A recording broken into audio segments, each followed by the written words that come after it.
Bhagavate Vasudevaya. Om Namo Bhagavate Vasudevaya. Maybe I'm just really hallucinating or something, but who put this garland on me? I did. Oh, you did, okay. Before saying Jairada Madhava. Okay. That's cool. You're becoming so transcendental that garlands are just manifesting on your body. Yeah.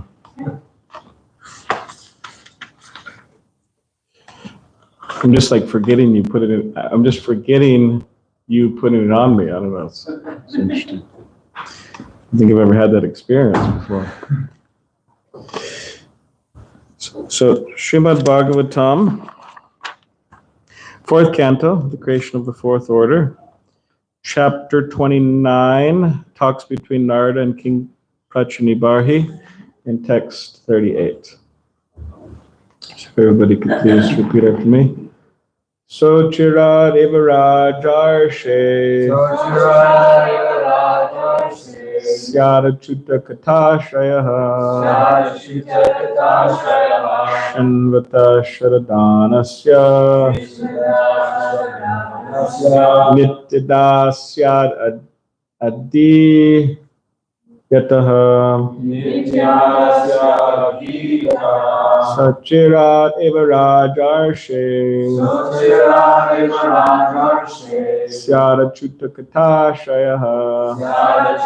Syara Chuta Katashayaha Shanvata Sharadanasya Nityadasyat Adiyataha Sochira Devarajarshe Syara Chuta Katashayaha Shanvata Sharadanasya Nityadasyat Adiyataha.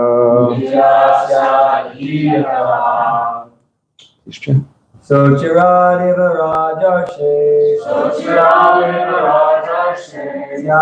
Chuta Katashaya Mata Sharadanasya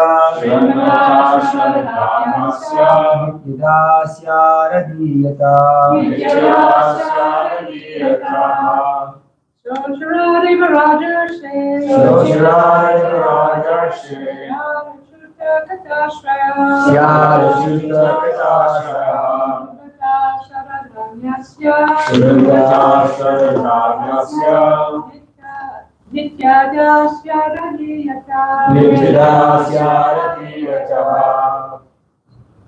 Sochira Devarajarshe Syara Chuta Katashaya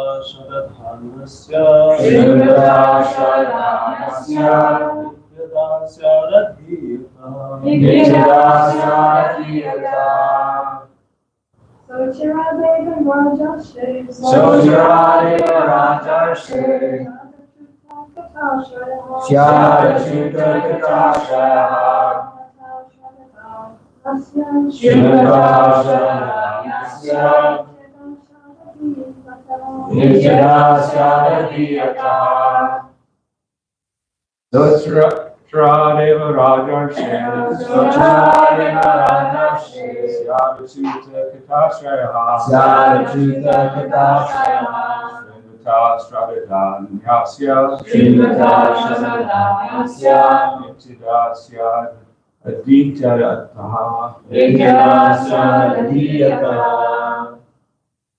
Anyone else?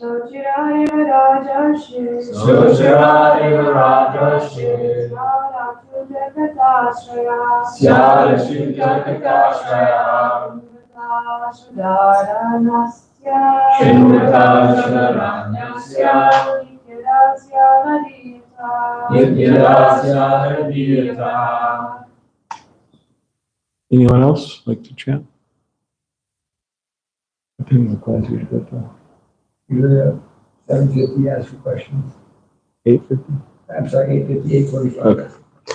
All right. So if everybody could please repeat after me. Saha Saha. That. That. Achirat. Achirat. Very soon. Very soon. Eva. Eva. Certainly. Certainly. Rajarishe. Rajarishe. O best of kings. Blessed of kings. Syat. Yat. Becomes. Becomes. Achuta. Chuta. Of the Supreme Personality of Godhead. Of the Supreme Personality of Godhead. Kata. Kata. Narrations. Narrations. Ashrayaha. Ashrayaha. Depending on. Depending on. Shinvataha. Shrimataha. Of one who is hearing. Of one who is here. Sharadanasya. Shravanasya. Faithful. Faithful.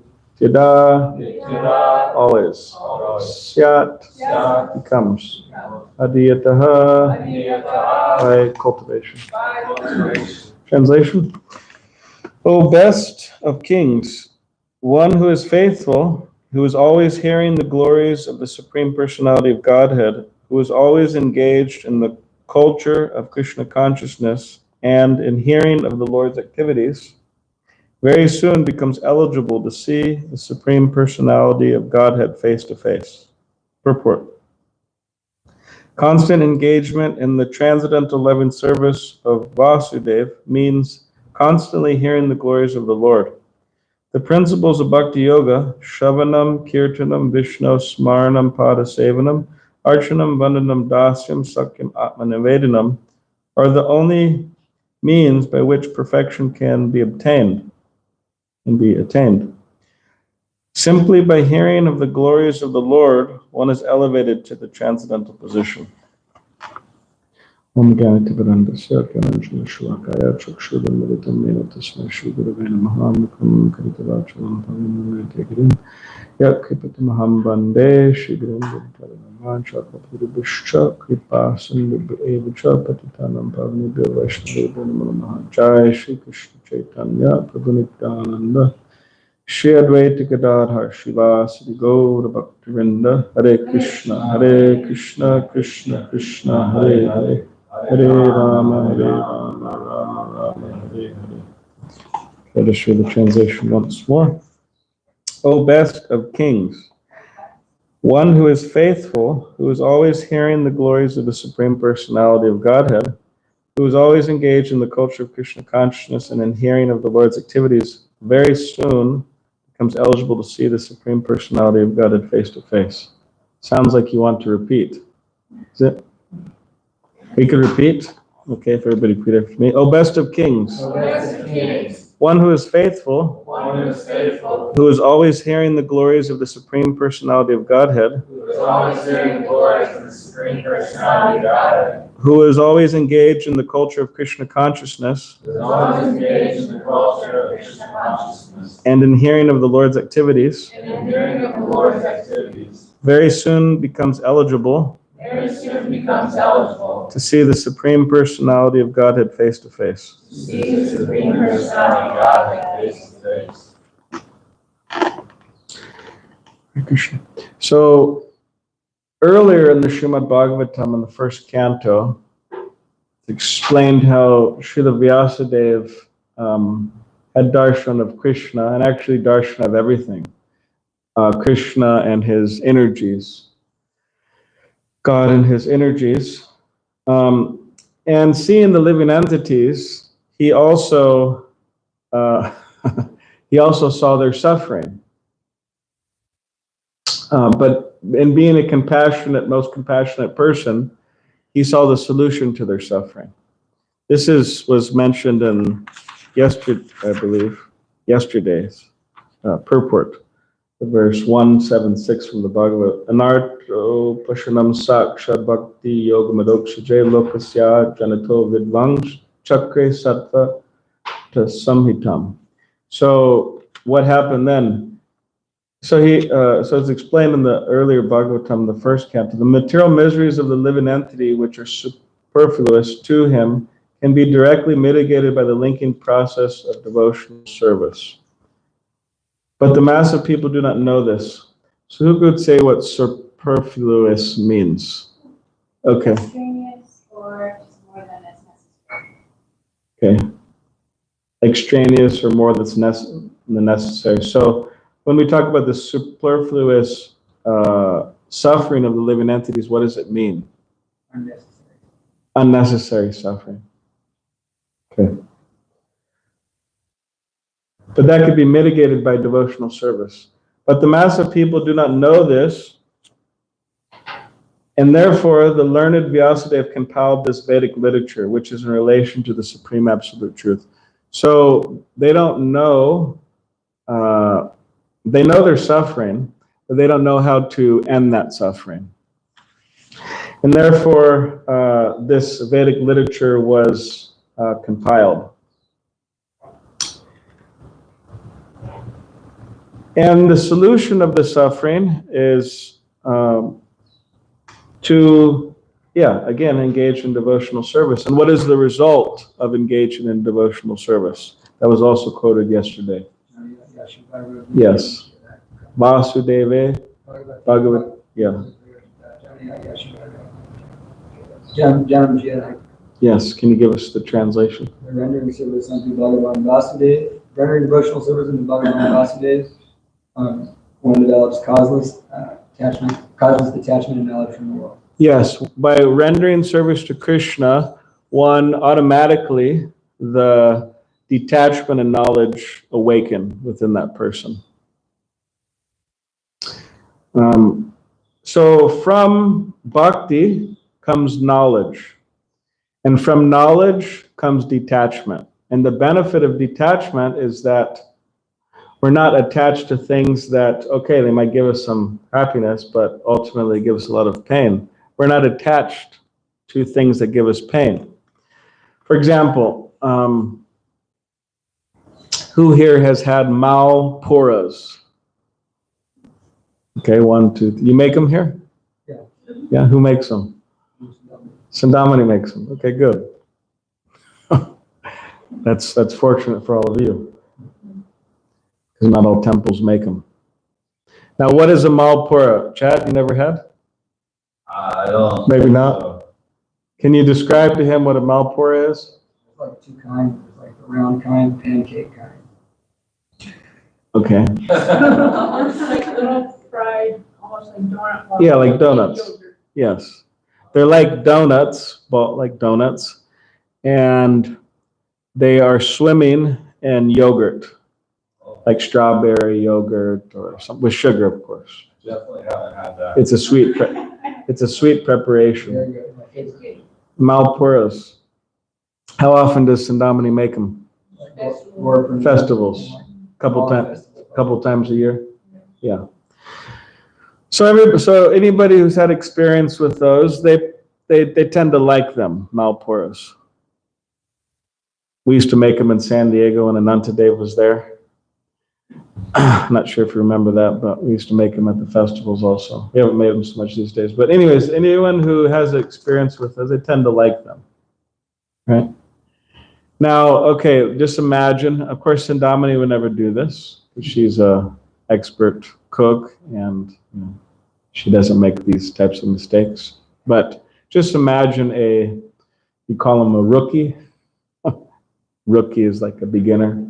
Just imagine somebody, they made a bunch of malpuras for a big festival, like Prabhupada's appearance day.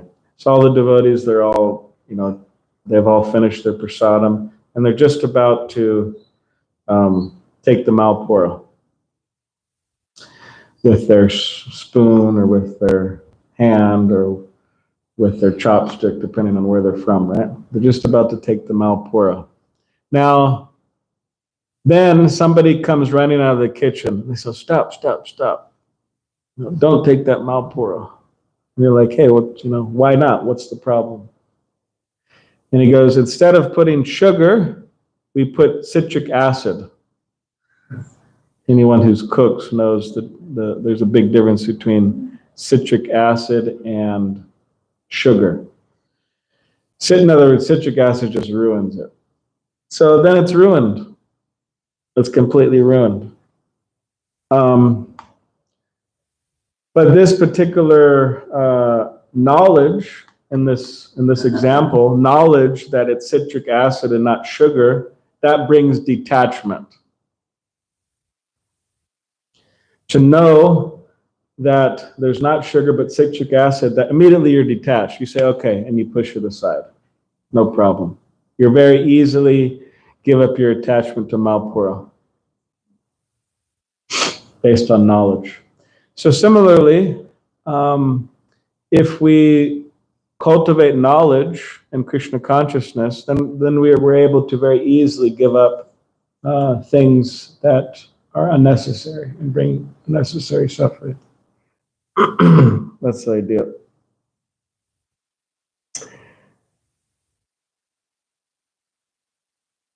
And what is this process of devotional service? Srila Prabhupada quotes it in the beginning of this purport: Shravanam Kirtanam Vishnu Smaranam Padasevanam Archanam Vandanam Dasam Sakyam Atmanavedanam. So to hear and chant about Krishna. So we all have a tendency to hear about people. Sometimes it's in the category of gossip, maybe, or sometimes it's in the category of politics, or sometimes it's the category of friends and family, like when you call your family, you call your mother or something who's out of state and there's other family members. You'll talk about people. Oh, how is so-and-so? How is this person? How is that person? So we have a tendency to hear about others, or people who follow celebrities. What's the whole basis of following celebrities? You hear about them. Oh, this celebrity, she went and she shopped here, she bought this, she bought that. Or this celebrity went and ate at this restaurant, this is what they ate, and so on. That's the idea. So we have this tendency to hear. So the idea is that if we hear about Krishna, then our love for Krishna will awaken. Our natural devotion to Krishna will awaken. And the more we hear, the more we become convinced of the necessity of Krishna consciousness. The more we hear about Krishna. So last night I was mentioning that there's this website, Bhaktivedanta Vedic Library. So do you have some like Tucson WhatsApp group here? I'm sure you do, right? Maybe some. You have some group that devotees follow here? Yeah, so maybe, I just became familiar with the website recently, but it's a website in which you could hear all of Srila Prabhupada's books, the verses and the purports. So when you're driving, when you're cooking, when you're cleaning, whatever you're doing, you could just listen. And it's so amazing, actually. It's this, like I was listening to the 6th canto recently with Lord Shiva and Chitraketu. Lord Shiva was there, and he had Parvati there, his wife, and they're embracing. She was on his lap, and they're embracing. But it wasn't privately, like there's a bunch of sages there, listening to Lord Shiva. And then Chitraketu is coming by in his airplane, and he sees this, and he starts to laugh. And he's saying, how is this possible? Such a great personality as Lord Shiva. He has his wife, and he's embracing like an ordinary man in front of all of these sages, Vyasadeva and all these great sages were there. And Lord Shiva, he didn't say anything, nor did anyone in the audience say anything, because Lord Shiva understood that Chitraketu, his intention was not wrong. His intention was just that if ordinary people see you, Lord Shiva, doing this, then they'll follow. And that's not good.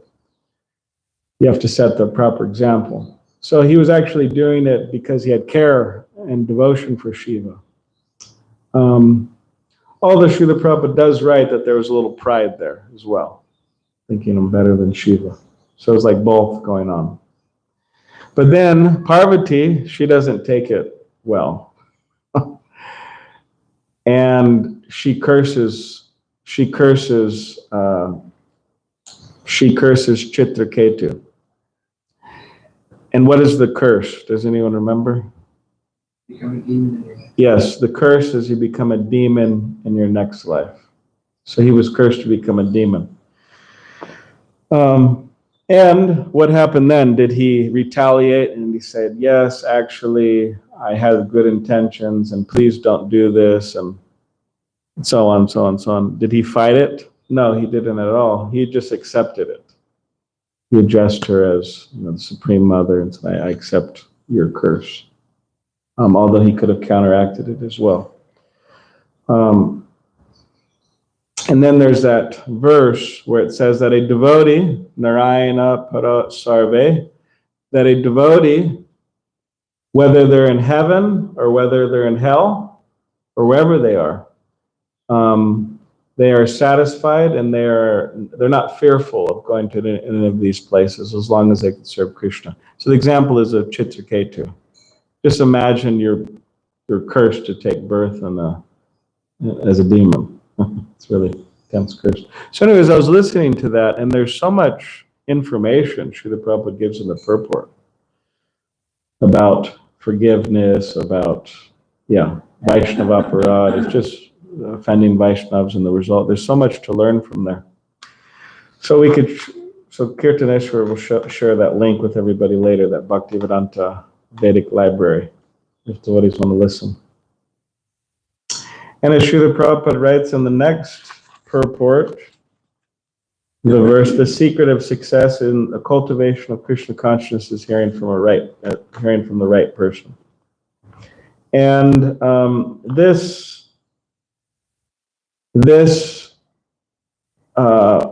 points at the guru-disciple relationship. It is so important, this guru-disciple relationship. Diksha Guru is very important, but also Shiksha Guru is very important. They both are. There is one devotee, one advanced Vaishnava, and he was speaking with one devotee, and this devotee's spiritual master passed away like 10 years ago. So then this advanced devotee asked this other devotee, okay, I understand. Or he asked him, how long have you been practicing Krishna consciousness? And he said, I've been practicing for 20 years. And then he said, when did your Diksha Guru pass away? And he said, 10 years ago. And he's like, have you been taking an instruction from anyone? Like a Shiksha? Any instructions? And he said, no. And he said, oh, you've only been practicing for 10 years.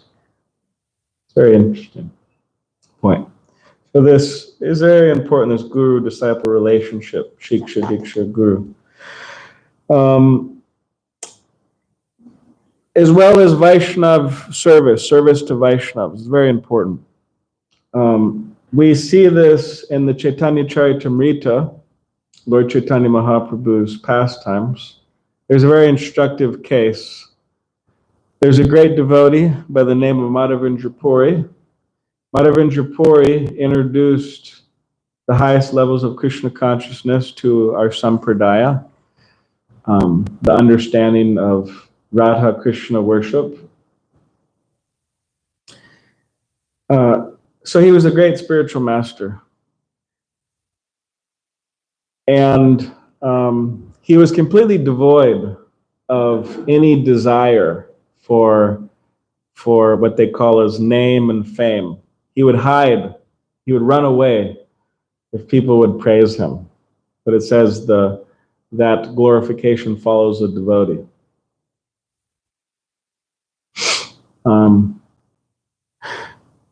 For example,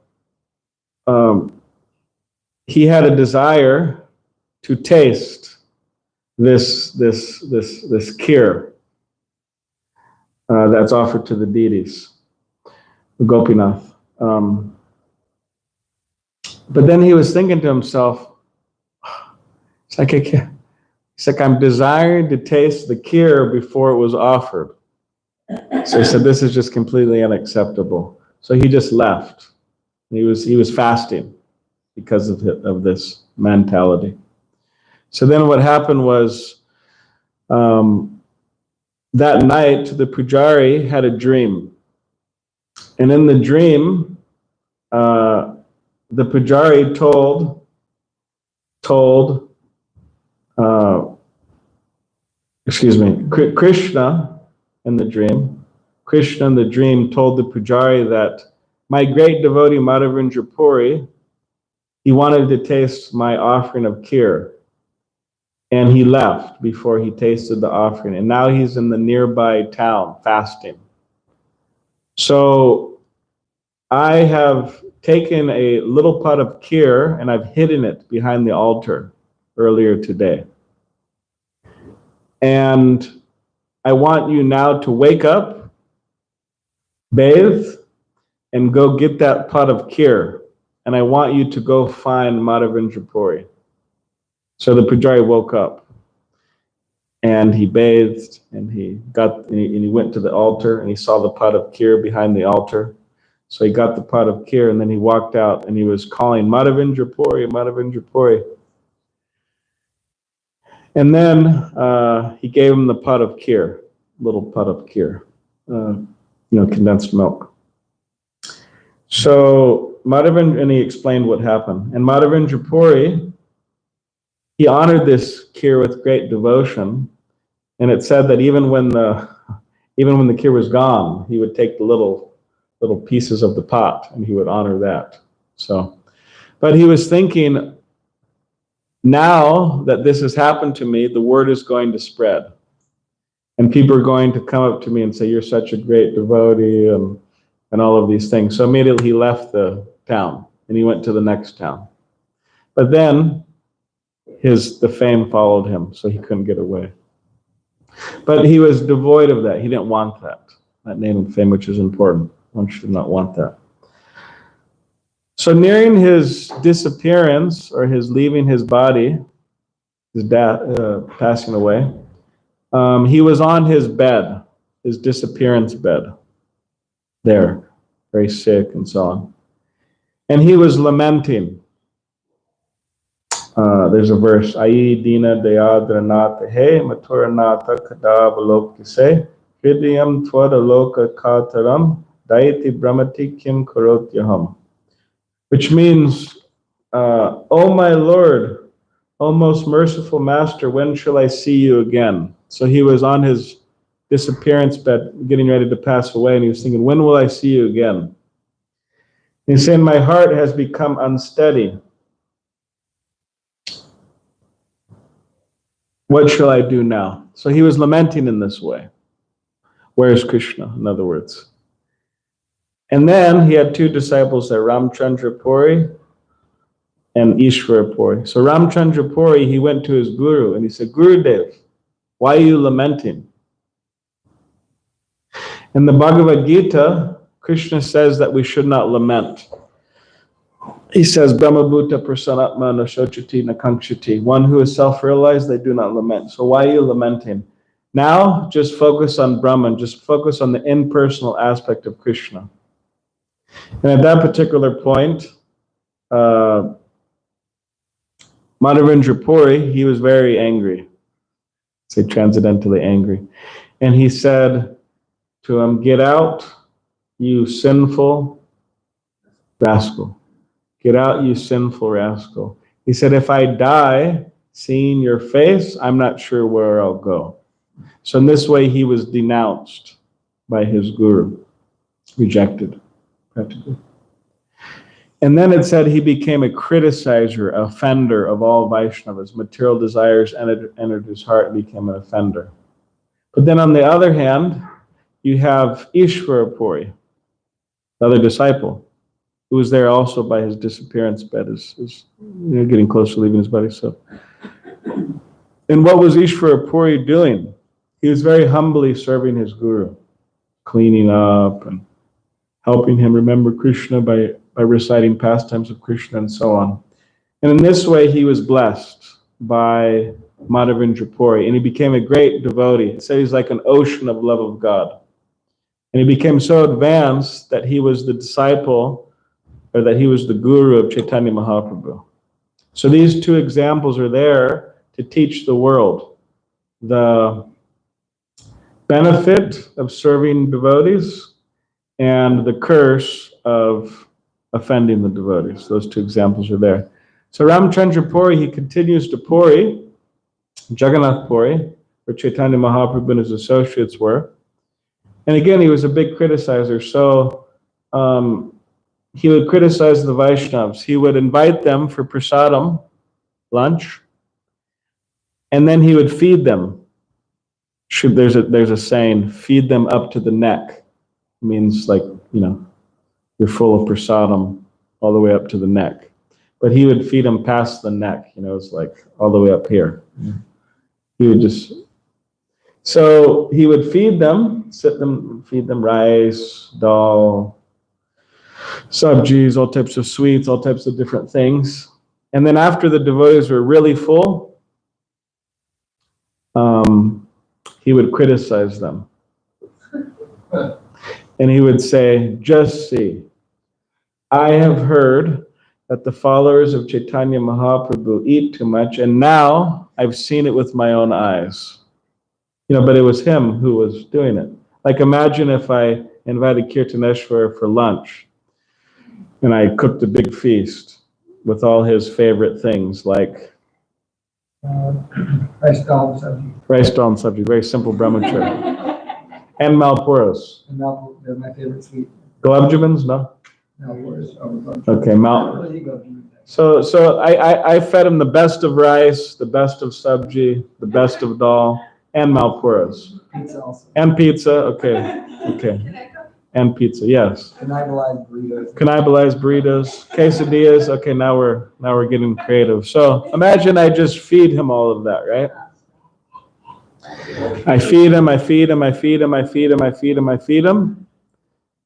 And then I start to criticize him. I say, Kirtaneshwar, I have heard that the Vaishnavas take too much prasadam, and now I've seen it with my own eyes. Imagine how terrible that is of me. That's mean, that's not nice at all. When N.G. Swami and Giraj Swami one time in South Africa, the devotees were feeding them lunch. And they're in a hall, but you couldn't see the kitchen, kind of like this. The kitchen's there, and they're in a hall. So just them two. And the devotees, they kept on bringing stuff out. This, that, so many different things. And then Giraj Swami turned to N.G. Swami and he said, Maharaj, they keep on bringing things out, but I don't know when they're going to stop. I don't know, we can't see the kitchen, so we're not sure, And he said, I'm getting really full. So he said, what to do? What should we do? And then N.G. Swami said, in the Bhagavad Gita, Krishna, he says that to be a yogi, one should not sleep too much or sleep too little. And one should not eat too much or eat too little. So he said today we're focusing on the instruction of not eating too little. Anyways. So this is what Ramchandra Puri would do. Really mean, actually. Then he went to Chaitanya Mahaprabhu. He went to Lord Chaitanya Mahaprabhu, and he went to his hut, and he saw some ants on the ground. And then Ramchandra Puri, there's a very wonderful painting of this. Ramchandra Puri is very angry and frustrated and looking very miserable, and then he's pointing down at the floor at the ants. And he's yelling at Chaitanya Mahaprabhu. And Chaitanya Mahaprabhu's eyes are really big. He's looking very scared. And there's a wonderful painting of that. So Ramchandra Puri, he's saying, there's ants here. And from this, I could understand that you are keeping sweets here. You're keeping whatever, burfi or this sweet or that sweet. Cookies. No, I'm just joking. They don't have those in Lord Chaitanya's Leela. We'll give everybody cookies later. But Kanai's cookies I have a bag of them. So, but Ramchandra Puri said, I could understand you're keeping sweets here. And because of that, Chaitanya Mahaprabhu cut his eating in half. He wasn't cut his eating in half, so he started eating very little. And all the devotees, they're extremely upset with Ramchandra Puri. They're thinking, when is he going to leave Jagannath Puri? All the devotees also cut their eating in half. And then eventually, Ramchandra Puri left. And everybody gave a good sigh of relief. He's gone. And then you don't hear of him in the Chaitanya Charitamrita after that. But the example's there because of his aparad, because of his offense towards his guru. He became a criticizer. He became an offender. His heart became like a impersonalist. So, and then you have Ishvara Puri, who's the opposite, love of God, ocean of love of God. So these are examples. So one should not only, so yes, okay, we have Vyasadeva seeing the suffering of the living entities. There's a solution. We engage in devotional service, but we do that under which brings knowledge, which brings detachment, which brings freedom from suffering. But we do that under the guidance of a guru, a teacher, or gurus. And success is listening and hearing and following their teachings. And by offending them, there's one result, as we see from Ramchandra Puri, and by serving them, there's another result, as we see from Madhavendra Puri.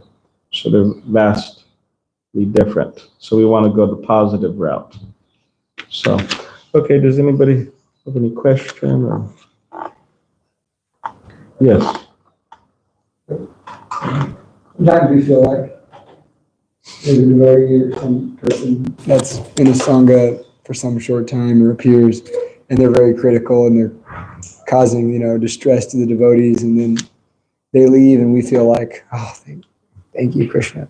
Then we also feel, are we being offensive because this person is, dressed like a devotee and chants Hare Krishna, but they're kind of upsetting devotees, and so when they leave, you might feel like, oh, glad they're gone.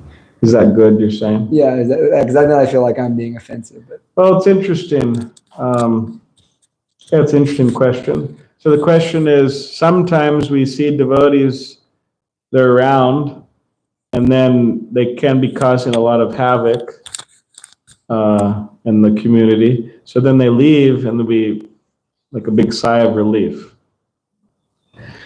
So I'm thinking of a couple different cases. One is Srila Prabhupada, when he was in India, there was one devotee causing a lot of problems. And he told the devotee, he was a musician, he told him, why don't you go on a world tour?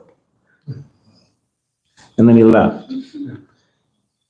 So that was Prabhupada's expertise. Now, it doesn't say that Prabhupada cited a big thing of relief, but probably the devotees did.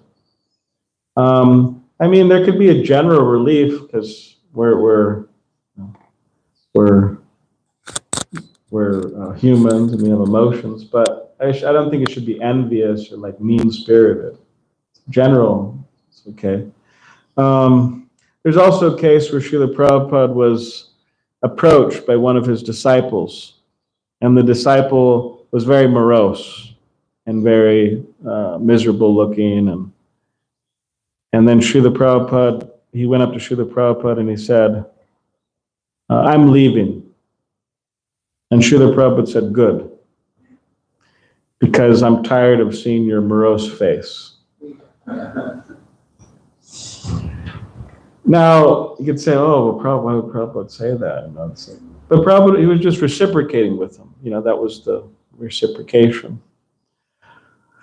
A little different, I'm thinking of Mr. Nair, the person who tried to cheat the devotees out of the property in Juhu, India.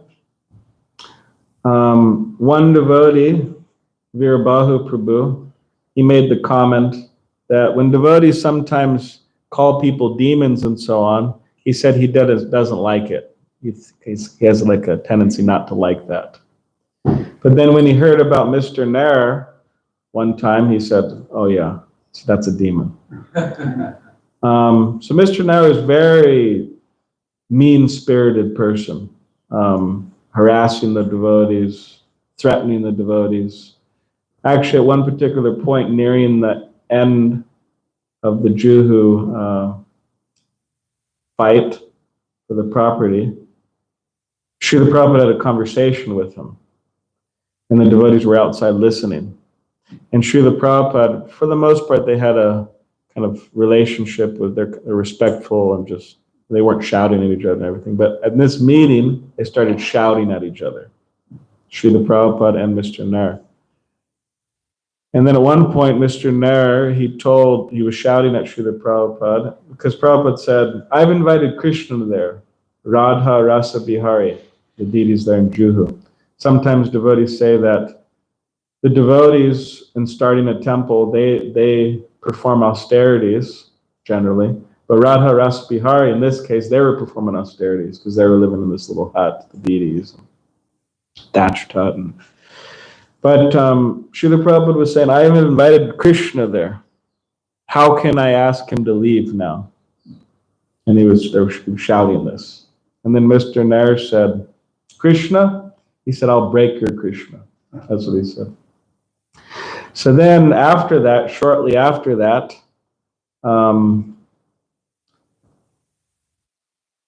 Giriraj Das Brahmachari, he was walking around in Bombay, and he said he looked at this. He said he generally had a tendency not to do this, but for some reason he did it this time, and he looked at this newspaper, and he saw the article, and it said, A.B. Nair dead.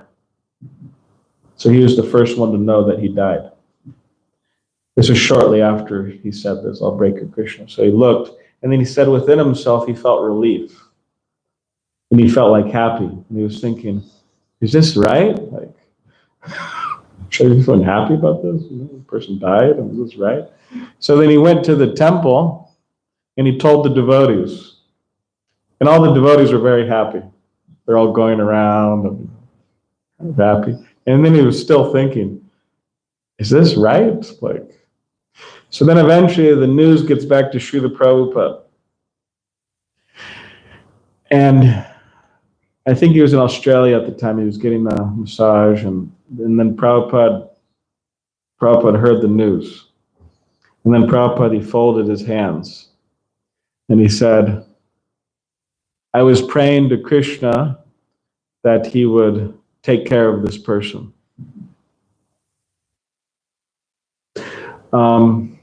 Why?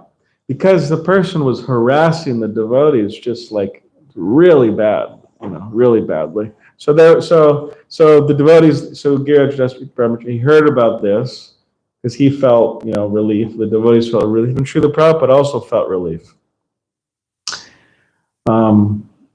So there's,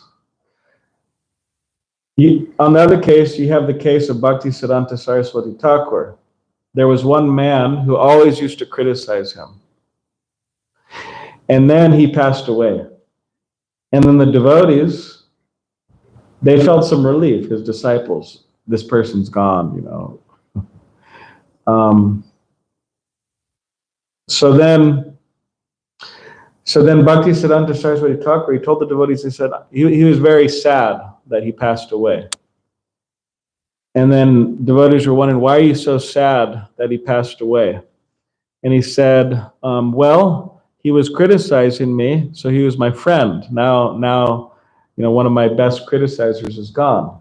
So the difference is that one was, Srila Prabhupada was angry at the devotees being attacked. But Bhaktisiddhanta Saraswati Thakur, because the attack was for himself, he didn't mind. He actually felt sad about it. So, but it's a little different. I mean, it's the same, but yeah, we may feel some general relief, but it shouldn't be like a mean-spirited type of thing. Yeah. So, any other? Yes. What about She's bringing the. Can't remember all the details of the story or Leela, but apparently there was an offensive devotee, and I can't remember what temple it was, but he ended up leaving, and Srila Prabhupada, the devotees were relieved, Srila Prabhupada was upset and he said, go get that devotee, bring him back. We don't want to lose one devotee or something like that. Yeah, as far as I remember, this is a story from Bhaktisiddhanta Saraswati Thakur's life. In the temple, there was one devotee, one Bramachari, and he was loosely associated with a woman. I'm not sure the details, but then the devotees got really angry and they criticized him and this and that, the whole thing. And he left. And then Bhaktisiddhanta Saraswati Thakur came to the temple. It was a temple opening, actually. It was a big opening of a temple.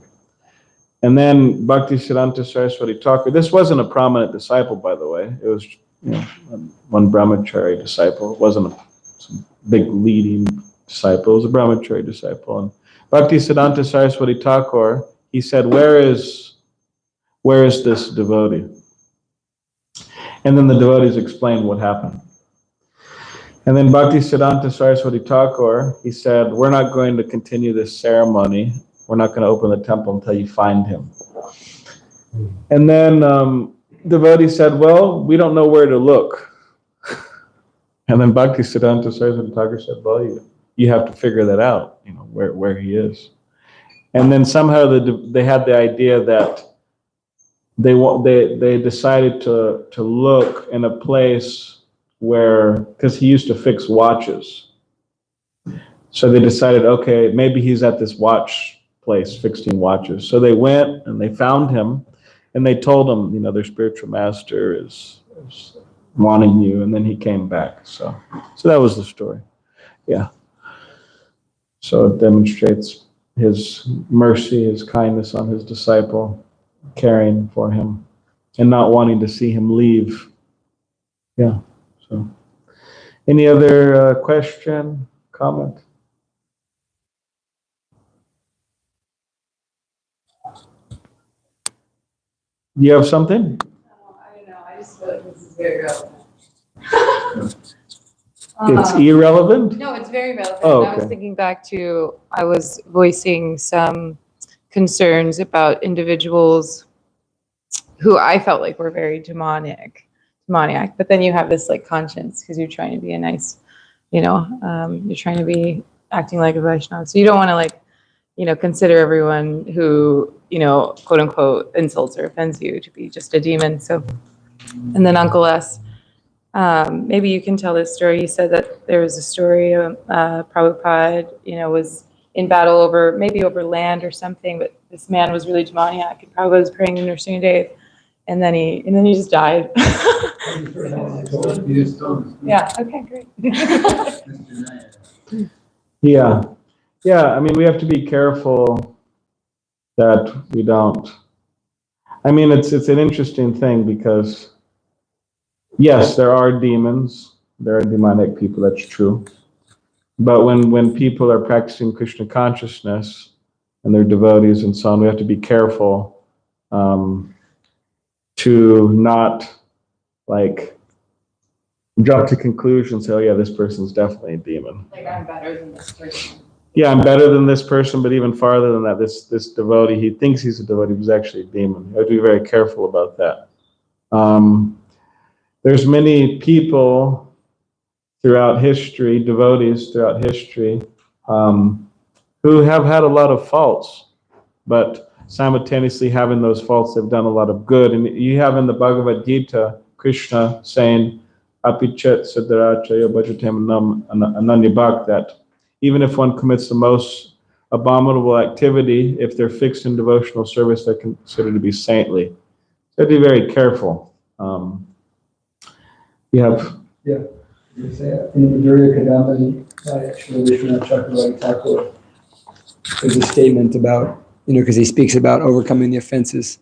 Yeah. And then this nice thing he says is that, and I've heard this, I've read that book, but I've also heard devotees quote this, that, sometimes there's this tendency for the devotee, new devotee thinks that, oh, this devotee is so bad, they're acting so bad, therefore I'm justified in criticizing them because they're not really a devotee or Yeah. and because of that, they get just as much of an offense And rather what Vishwanath Chakravarti Thakur says is, even though they're so obnoxious and so bad, you should find ways and means to serve them. Yeah. And I found that very helpful. Yeah, I'll just mention two things in relation to that. You have Bhaktivinoda Thakur in the Harinam Chintamani, similar thing. He talks about what is a good reason to criticize a Vaishnav. Practically, he doesn't say there's any good reason. There's like, so can you criticize a Vaishnav because of their low birth? No. Can you criticize a Vaishnav because of their sinful activities before taking to Krishna consciousness? No. Can you criticize a Vaishnav for the sinful activities they perform while, the faults they've done while engaged in Krishna consciousness? No. And you're like, all right, what can you criticize a Vaishnava for? Now, of course, in the Bhagavatam, you have Shukadev Goswami criticizing the materialistic householders. And you think, why is he doing that? Like, why don't we just talk about Krishna or something? But the point's brought up there that there is justification for criticizing others, and also for a teacher, even to criticize other practitioners, without a mean-spirited heart. Their heart needs to be purified to a particular degree for the purpose of teaching. So practically, for the purpose of teaching, there's no necessity to criticize Vaishnavas. And lastly, you have Krishna accepting the good and Putana. You know how hard it is to accept the good and Putana? She wasn't just criticizing Krishna, this and that. She was like literally trying to kill Krishna. Like that was her main aim. It wasn't, like we say, like it was, you have pure devotion, you have mixed devotion, you have everything in between, you have so many things like that. Like she wasn't in any of those categories. She's like a demoness. And she wanted to kill Krishna. But Krishna is so merciful, so liberal, so kind that he just saw the good. And then he gave her the benefit, right? Brought her to the spiritual world, the highest benefit. So it's amazing, actually. So Krishna is, how can we find, therefore Uddhava says, how can we find anyone more merciful than Krishna? So, and the Vaishnavacharyas explain one of the main inspirational reasons to surrender to Krishna is that reason. Krishna is so merciful. So similarly, Vaishnavas are so merciful also. They're defined by that. Kripa Sindhu Bhayevacha, Vancha Kapadribhishcha Kripa Sindhu. An ocean of mercy, that by definition. So, which means they see the good. Like Krishna, he sees the good. So we have to try to be like that. It's difficult. It's Kali Yuga. It's an ocean of faults, so it's easy to see the bad. But we have to try to see the good. So, yeah. All right. So I think it's okay, yes. Just on that Pujana. So see the good, and then also the attention is with justice too. We want to see justice is done. Yes. So Krishna did both. Yes. He killed her. He killed her because because she was terrorizing everybody, Yes. Yes. That's a good Suck point. out her life hair. Leave me, child. Leave me. Yes, that's a good point. So So he saw the good, he gave her the benefit, but there's also justice. yeah. So, yeah, there should be justice. That's for the Kshatriyas, that's for the managers, that's for the different people to, deal out the justice. Yeah. So, all right, nice.